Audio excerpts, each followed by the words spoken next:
বাবা, hello guys, তো আমরা পৌঁছে গেছি। এই যে স্পটটা, এই যে বাবার সঙ্গে এসেছি আমি। ঠান্ডায় কাঁপতে কাঁপতে চলে এসেছি। এবার ঢুকবো, জানি না কেমন হবে, তো ভিতরটা গিয়ে আমি তোমাদের দেখাচ্ছি। যাচ্ছি, এখানে বেশ সুন্দর প্যান্ডেল ফ্যান্ডেল করা, কাজ চলছে, অনেকটাই ফাঁকা জায়গা। আর বেশ পরিবেশটা বেশ ভালো, শান্তশিষ্ট। দুপুরবেলা আমি ভাবলাম দুপুরবেলা করবো, কারণ রাত্রিরে এত ঠান্ডা, এই বাগানের মধ্যে আসলে সবাই কাঁপবে।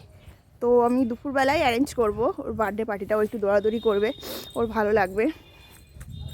কি সুন্দর প্যান্ডেলটা করা না এখানে।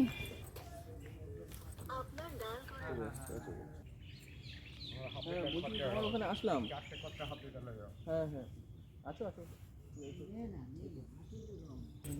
বলছিলাম আমাকে যে বলছিল রুম আছে, রুম কোথায়? ওই যে স্টেজটাও আছে, এখানে কিছু করেছিল মনে হচ্ছে।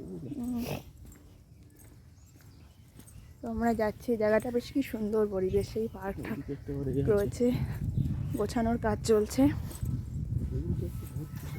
আমরা এখন স্পট দেখে বেড়াচ্ছি, জানি না কোনটা নেব, কোনটা সিলেক্ট করব, বা আদেও এখানে আসবো কিনা, হয়তো ঘরেই করে দিলাম।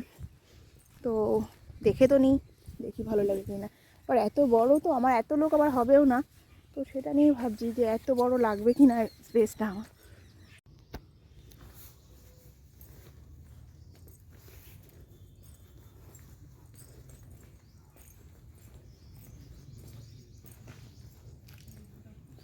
এই জায়গাটাই ভালো লাগছে। হুম হুম হুম, ওই জায়গাটা কেক ফেক কাটে যদি। হুম,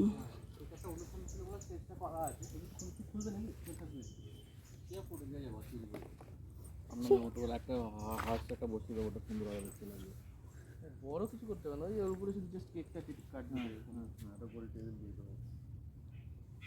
একদম পরিষ্কার হয়ে যাবে, একদম ইউনিক হয়ে যাবে, মানে কোনো